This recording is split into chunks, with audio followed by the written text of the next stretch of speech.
Mr. Abdi, today, as we speak, Terry Ramadani is a deputy ambassador in India. And Mr. Mutuse, Honorable Mutuse, wants this house to get rid of the deputy president on the account of bullying somebody. Can you tell Kenyans, 50 million Kenyans today, as you stand there, do you want this house to impeach the president if you have already recommended some culprits to be given administrative, what do you call, action, and then you want us to impeach the president? Senator Kamau. Githuku.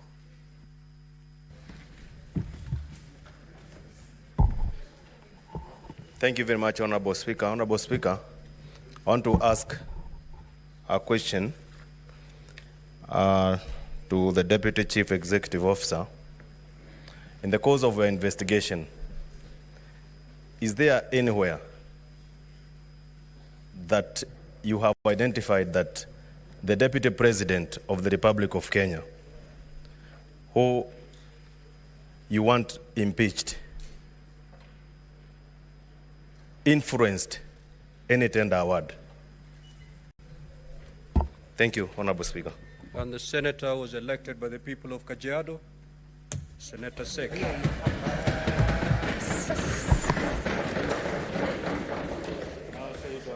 Thank you, Honorable Speaker. My question goes to, or clarification goes to Abdi Mohammed. Mohammed, we have realized that there is a report from the ACC and a report from the Committee of Health of the Senate in regards to the, this issue of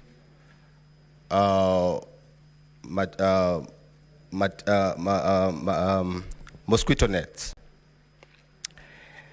I want to confirm that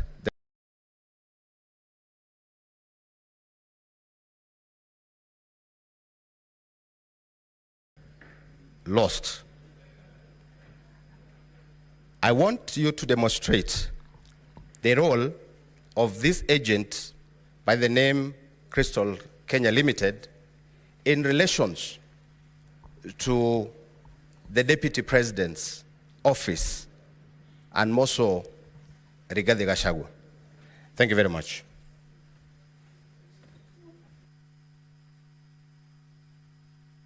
Senator Miraj. Okay, if you don't have any question, then log out. You may now proceed, and thereafter we'll have an opportunity for the counsel for the Deputy President to respond to the clarification sought. Thank 5 you. minutes. Thank you. You have 5 minutes.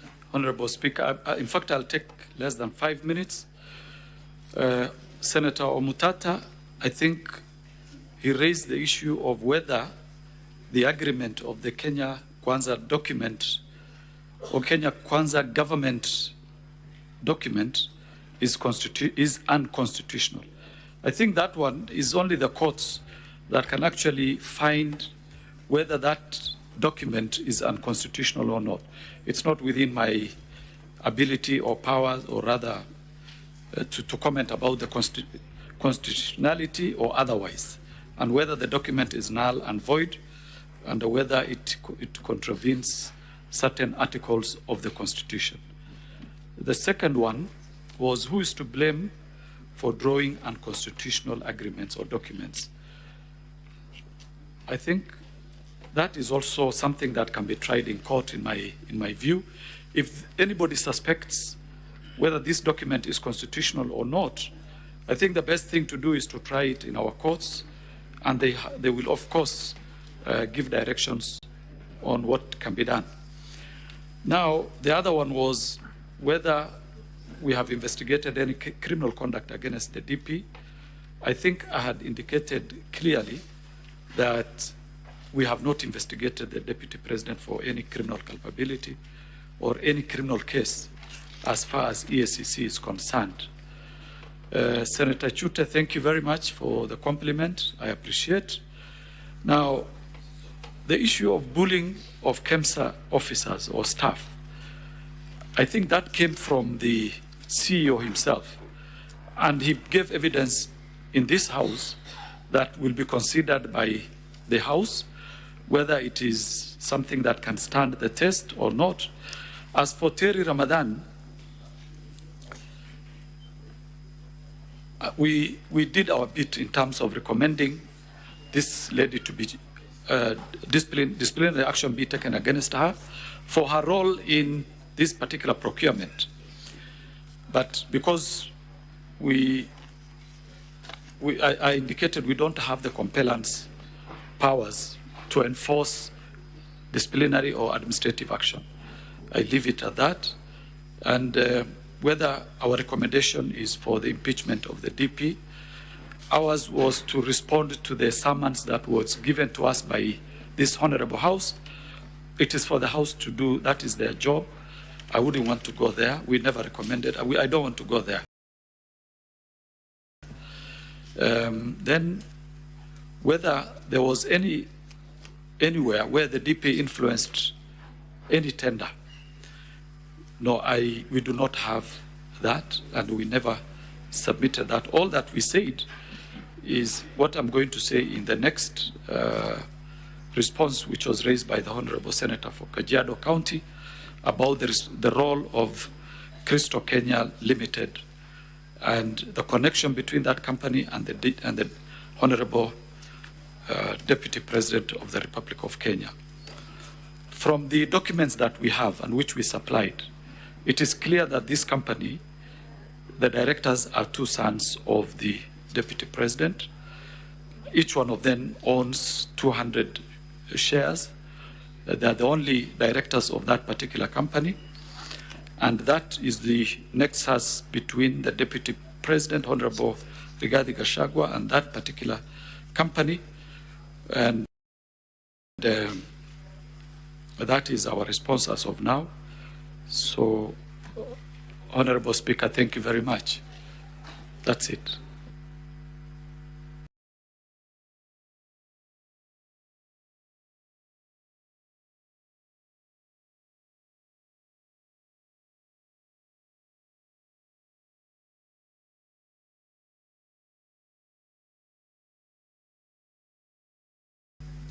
Starting now. Thank you very much, Honorable Speaker. I will share my minutes with my colleague Ndego Njiro. My questions are limited to the issue of the shareholder agreement.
Are limited to the issue of the shareholder agreements. I'll be quick. The questions were asked by my learned senior and colleague and friend, Professor Ojenda, Catherine Muma, and Senator Omtata. I'll begin with the questions by my learned senior, Mr. Ojenda, and I'll begin with the second question he asked. He asked, is the relationship between the President and the Deputy President irretrievably broken? That's not a legal question. But in my experience as a Kenyan, there is no such thing as an irretrievably broken political relationship. Members of Jubilee, a party I served as an advocate for, woke up in March 2018 to find their leader shaking hands with his opponent at Harambee House, and they subsequently found a way to work. A few months ago, the president and the honorable former prime minister have found a way to work. There's no such thing as an irretrievable political relationship. Secondly, leadership constitutionally is not so much about how you feel. It is about your duty and your responsibility constitutionally. Your feelings must take a back seat to your duty to the people of Kenya. Secondly, I was asked about the counties. Now, when you look at these shareholder agreements, and again, if members will go with me to page 418, where you find the shareholder agreement between ANC, Ford Kenya, and UDA. Sorry? Oh, volume, sorry. I don't know how to increase the volume. Council, sorry, Council. Members, I'm getting a bit lost when you say UNDA. UNDA, if spelling in Swahili is UNDA. No, UDA, sorry, I come from Mount Kenya. United Democratic Alliance. If you use maybe the you first make clear. I'm sorry. That it is United Democratic Alliance. Yes, I'm sorry. We use acronyms, I'm sorry. It's the United Democratic Alliance Party. The full name of Amani is Amani National Congress Party, and the full name for Ford Kenya is Ford Kenya Party. So their agreement at page 429, you will note, Professor Ojenda, it does not talk about counties. The agreements seem to have been structured in regions. It talked about region. Now, I don't know what they meant by those regions, but what I can tell you is that at paragraph 20... Also, I will allow Mr. Habdi to have a seat somewhere as you walk through. Yes, as I said, Honorable Senator for Kisumu, at page 429, which would be paragraph 20, subparagraph O. That's the first proviso there was. Further terms, parameters, and details of the sharing of positions of responsibility in the national government pursuant to this article shall be contained in a separate schedule to this agreement, which schedule shall be negotiated and executed before the date of the general election scheduled on 9th August 2022. So this was not a final agreement. My understanding is that there were further schedules. I don't know what those schedules said. They are not available at the register of political parties. They may very well have included all the counties you asked for. Maybe Kisumu was in the subsequent schedule, I don't know. Secondly, the drafters of this, as I've said, were careful to stay within the confines of the Constitution, because at paragraph 22, subparagraph G, this is what they said. Notwithstanding the content of this article, the founding member parties hereby commit to make any adjustments that may be necessary to accommodate the development priorities of other parts of the country, to ensure equitable distribution of Kenya's national resources and wealth for the benefit of every citizen and every part of Kenya. So there was a proviso to ensure that the document was constitutional. And perhaps while I'm on that issue as well, I might as well answer my good friend on Senator Mtata's question. I am not yet mercifully a judge. I cannot say whether the Kenya Kwanza coalition is unconstitutional. Somebody will have to move the court for that determination to be made. But what I did say was that in 2005, I had the privilege in participating in a case involving the MOU for NAC. And that one was struck down because the law had no underpinning making room for it. And which brings me to the question raised by Senator Catherine Muma, which is the political parties section. There's actually not one, there's several. If you would go to Schedule 3, sub-paragraph C, B, D, and E. Let me read them out for you. So B deals with the policies and objectives of the coalition. That's B. D deals with organizational structure and management of the coalition, including county structures and systems and county government bodies, which you'll also find in these agreements. And then C, the overall structure of the coalition, And then E, the criteria or formula for sharing of positions in the coalition. That's what it says. Positions in the coalition structure, roles, and responsibilities within the coalition. So that's what it says. So most political coalitions have interpreted that to mean, and it's been healthy thus far. I think it's helped, in my view, this country become a bit more stable and united. And I think I've answered all those questions that had to do with the question of the shareholder agreements. Unless members had any clarification, I rest. Thank you, Council for DP. Ndegwa, you have something to pick, or do we conclude it at that? Specific questions and clarifications.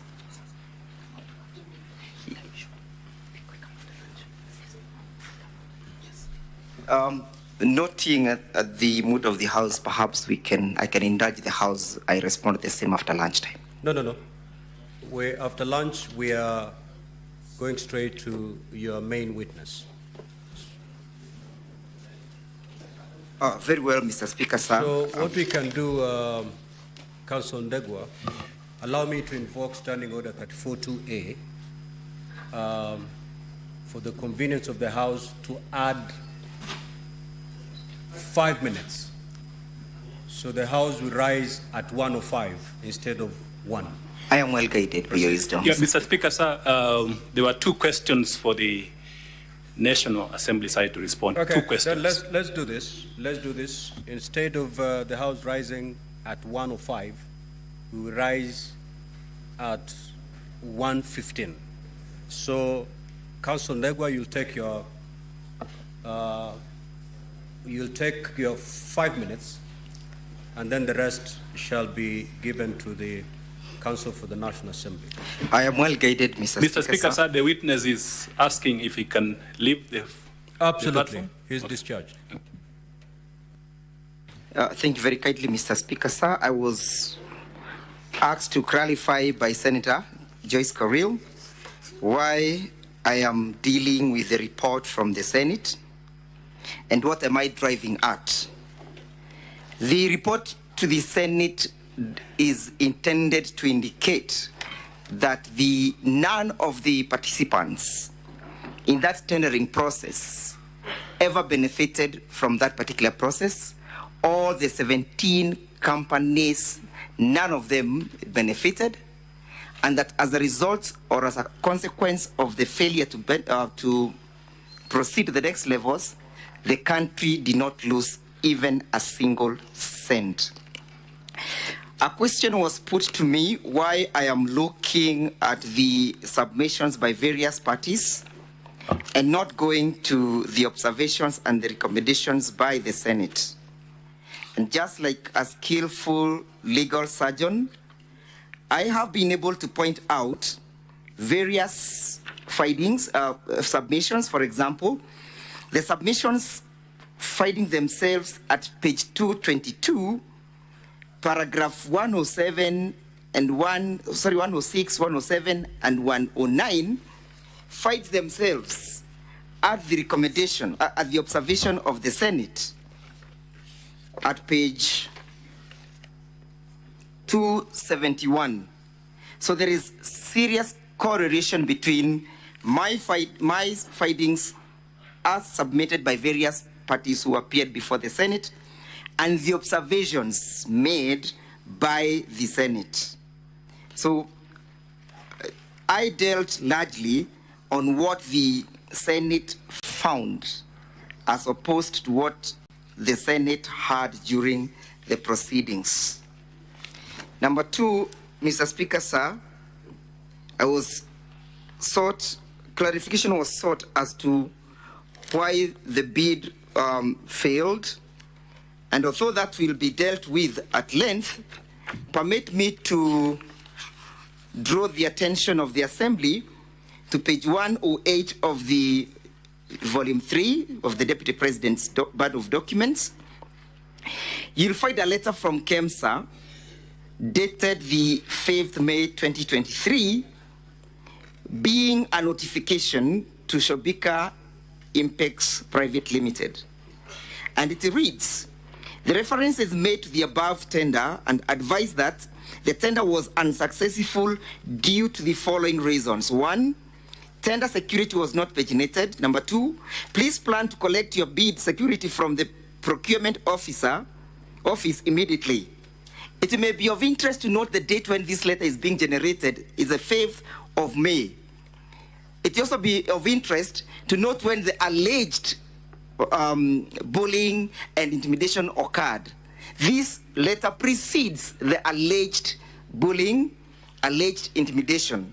Number 2, Mr. Speaker, sir, this letter is voluntarily being issued and being generated by KEMSA themselves at their own intuition, as opposed to being triggered by any external officer, in this case, the person of the Deputy President.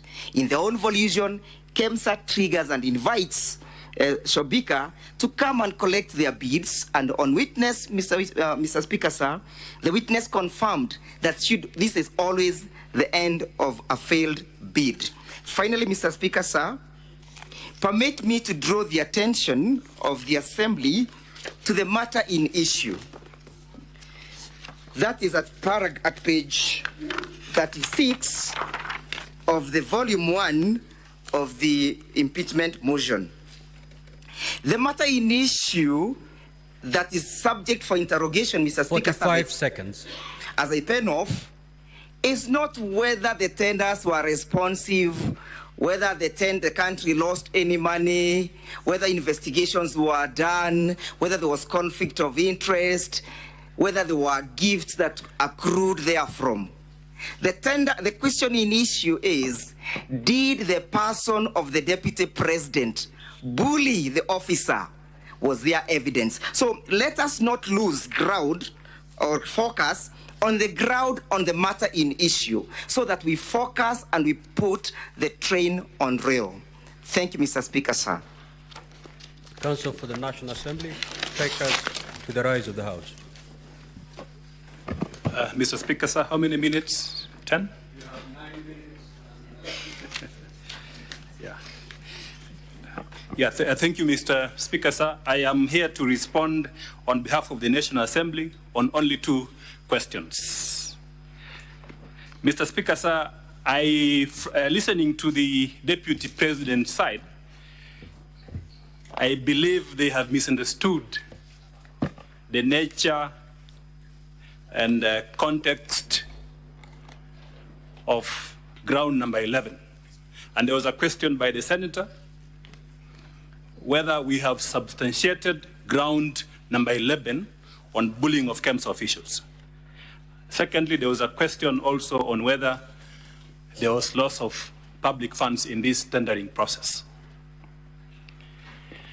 Mr. Speaker, sir, allow me to answer the first question by mentioning that the Deputy President of the Republic of Kenya is a high-ranking state official.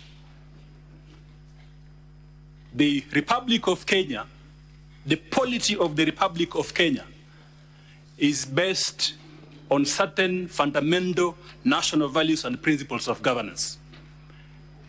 In addition, there are provisions on leadership and integrity. If you look at the provisions of Article 75, starting with 73, then you conclude with 75. There is an express prohibition on conflict of interest when it comes to all state offices. Now, to contextualize that question, you have to look at the purpose of impeachment. The Deputy President, being a high-ranking state officer, means that there is a constitutional process for bringing him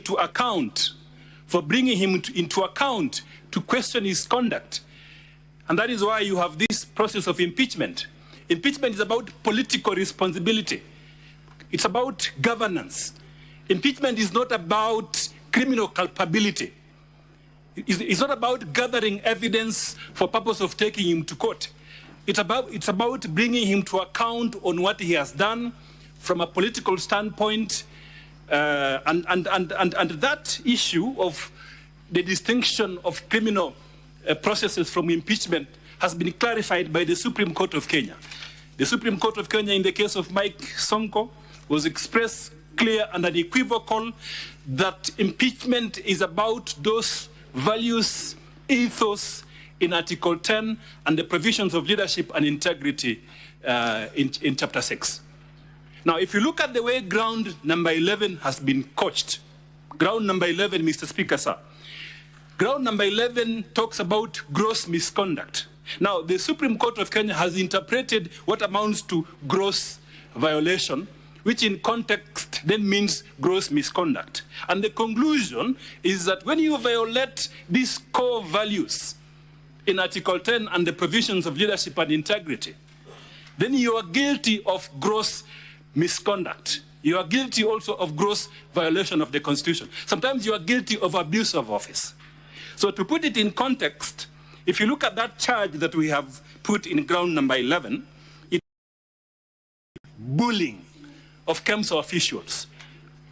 Now, that fact of bullying, and we have been more specific. If you look at the charge, we have mentioned the specific clause of legislation where the act of bullying has been prohibited. And this provision, if you look at the provisions of the Leadership and Integrity Act,